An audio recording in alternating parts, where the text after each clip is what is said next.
Now, I've done this before, and it definitely does improve someone's ability to maintain their balance with their eyes closed, or they react a little bit more appropriately. And one of the reasons is because you're kind of setting the vestibular system up for success.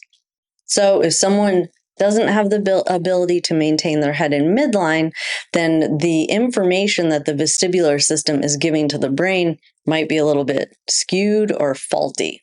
Okay, so there's two things that are probably happening when you hold someone's head in midline.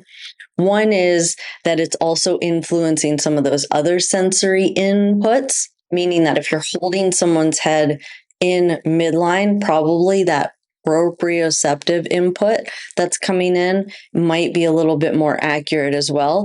But also that vestibular information is going to be a lot more accurate. So one more little side note about that vestibular system. So what is this vestibular organ?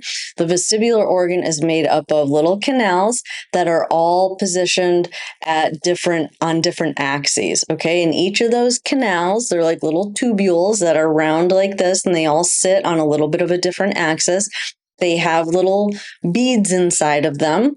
And on the inside of those tubules, there's these little hairs. And when those beads start spinning, they kind of stimulate those little hairs inside that canal.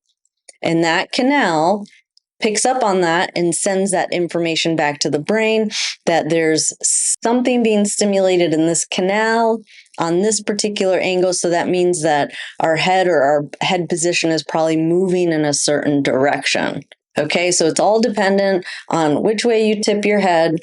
That'll stimulate the crystals or the little beads inside one of those canals to start spinning. That information is sent to the brain and kind of gives our brain information as to which direction the head is moving.